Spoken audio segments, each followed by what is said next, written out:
Good morning, I'm Alex. It's Tuesday, May 26th. Today, tariff refund money is moving, but 1 in 6 claims is getting rejected. The administration is already building replacement tariffs using different legal tools, and the class of 2026 is entering the job market and looking at small businesses. 3 stories, 5 minutes, done. The CAPE portal, that's CBP's electronic tariff refund system, is processing real money. As of May 11th, over 15 million entries passed initial validation, and Treasury began issuing ACH refund payments as early as May 12th. The total refund and interest amount so far is approximately $35.46 billion. Here's the complication. Roughly 15% of filed claims are being rejected. Reasons range from paperwork gaps to entry timing issues to eligibility questions. For small importers who waited months and paid customs brokers to file, a rejection is costly. Large companies with dedicated trade compliance teams are navigating the system better than smaller operators, which has been the consistent pattern throughout this whole process. There are also hard timing limits. Refunds only apply to unliquidated entries or entries liquidated within the past 80 days. That window is moving. CBP guidance says approved claims should receive payment within 60 to 90 days of acceptance. If you have a rejection notice sitting in your inbox, it may be appealable, but only if you act.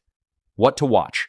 Check the status of every submitted claim in the CAPE portal at cbp.gov this week. Rejected claims may be refiled or reconsidered, but only inside CBP's active review window. Before you exhale on tariffs, here's what's coming next. The Supreme Court's February ruling struck down the IEEPA-based tariffs as unauthorized. The Court of International Trade confirmed that in May.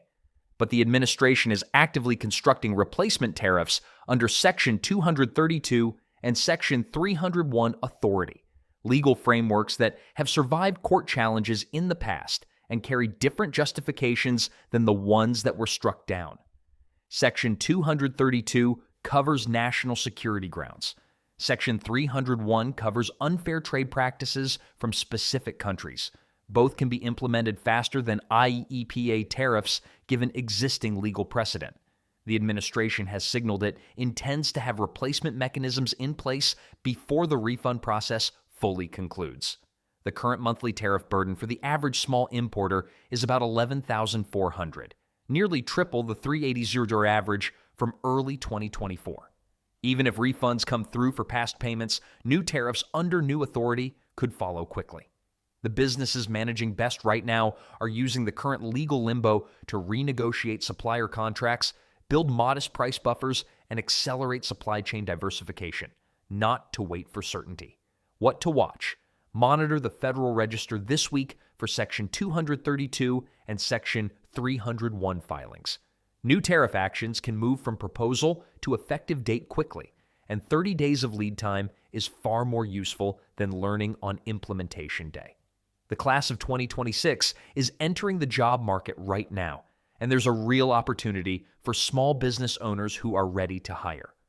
Corporate hiring has slowed relative to prior years, and new graduates are increasingly viewing small businesses as genuine first career employers.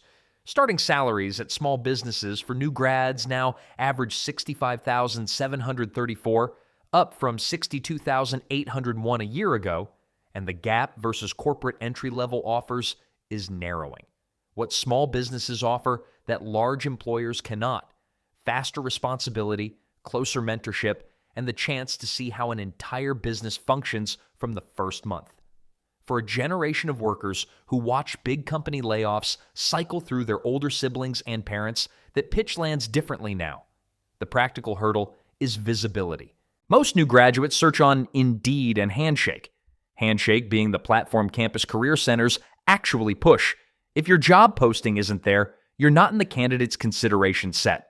A posting that leads with growth opportunity and learning, not just salary, converts better right now than one that leads with the wage line. What to watch? If you have an open role, post it this week on both Indeed and Handshake. June is peak new graduate decision month, and your listing needs to be live when those decisions are being made. That's Tuesday. Tariff refunds and tariff rebuilds in the same week. Plan for both. I'm Alex. See you tomorrow.